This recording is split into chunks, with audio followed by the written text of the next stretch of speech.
তথ্যতত্ত্বে আপনাদের সকলকে স্বাগত। আপনাদের সঙ্গে রয়েছে আমি অঙ্কুর। এই মুহূর্তের গুরুত্বপূর্ণ খবর, ভারতীয় জনতা পার্টি তাদের 293টি আসনে প্রার্থী তালিকার নাম ঘোষণা করলেও সেক্ষেত্রে কলকাতা বন্দর কেন্দ্রতে প্রার্থীর নাম ঘোষণা করেনি ভারতীয় জনতা পার্টি। এ পর্যন্ত মাত্র কিছুক্ষণ আগেই ভারতীয় জনতা পার্টি তাদের প্রার্থীর নাম ঘোষণা করেছে। যে কথা আমি আমার পূর্ববর্তী ভিডিওতে জানিয়েছিলাম যে রাকেশ সিং এর নাম নিয়ে চর্চা চলছে বিজেপির অন্দরে, কিন্তু তার যে অপরাধের সঙ্গে লিপ্ত হওয়ার যে অভিযোগ রয়েছে এবং তিনি জেল খেটেছিলেন, সেই কারণেই দলের একাংশের পক্ষ থেকে, মূলত আরএসএস এর পক্ষ থেকে তার প্রার্থী হওয়া নিয়ে আপত্তি ছিল।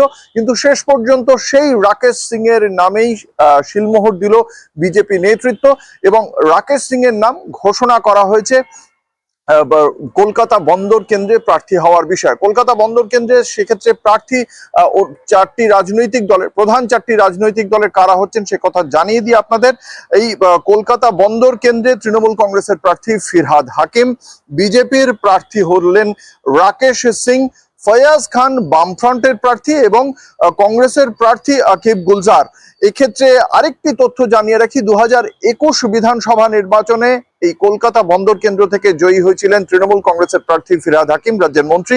68,554 ভোটে জয়ী হয়েছিলেন তিনি। এবং এই কেন্দ্রে যদি আমরা এসআইআর এর তালিকা দেখি, এসআইআর তালিকায় এই কেন্দ্রে নাম বাদ গিয়েছে 64,813। ফেব্রুয়ারির 28শে ফেব্রুয়ারি 2026-এ এসআইআর যে লিস্ট ছিল সেই লিস্ট অনুযায়ী যদি দেখি 64,813 জনের নাম বাদ গিয়েছিল এসআইআর এ। আর 2021-এ তৃণমূল কংগ্রেসের প্রার্থী ফিরহাদ হাকিম জিতেছিলেন 68,554 ভোটে।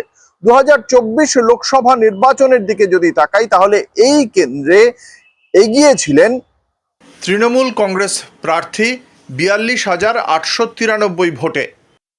ফলে লড়াই এই কেন্দ্রে সামান্য হলেও এগিয়ে রেখেছে তৃণমূল কংগ্রেসকে। সেক্ষেত্রে শেষ পর্যন্ত এই কেন্দ্রে ভারতীয় জনতা পার্টির রাকেশ সিং তিনি কতটা ভোট আদায় করতে পারবেন সেটা সময় বলবে। আপাতত এই মুহূর্তের সর্বশেষ আপডেট, রাকেশ সিংকে কলকাতা বন্দর কেন্দ্রে বিজেপি তাদের প্রার্থী হিসেবে নাম ঘোষণা করলো। আমার প্রতিবেদন যদি ভালো লাগে তাহলে লাইক করুন, সাবস্ক্রাইব করুন, কমেন্ট করুন, শেয়ার করুন। এমনই সব তথ্যের জন্য দেখতে থাকুন তথ্যতত্ত্ব @অঙ্কুর। নমস্কার।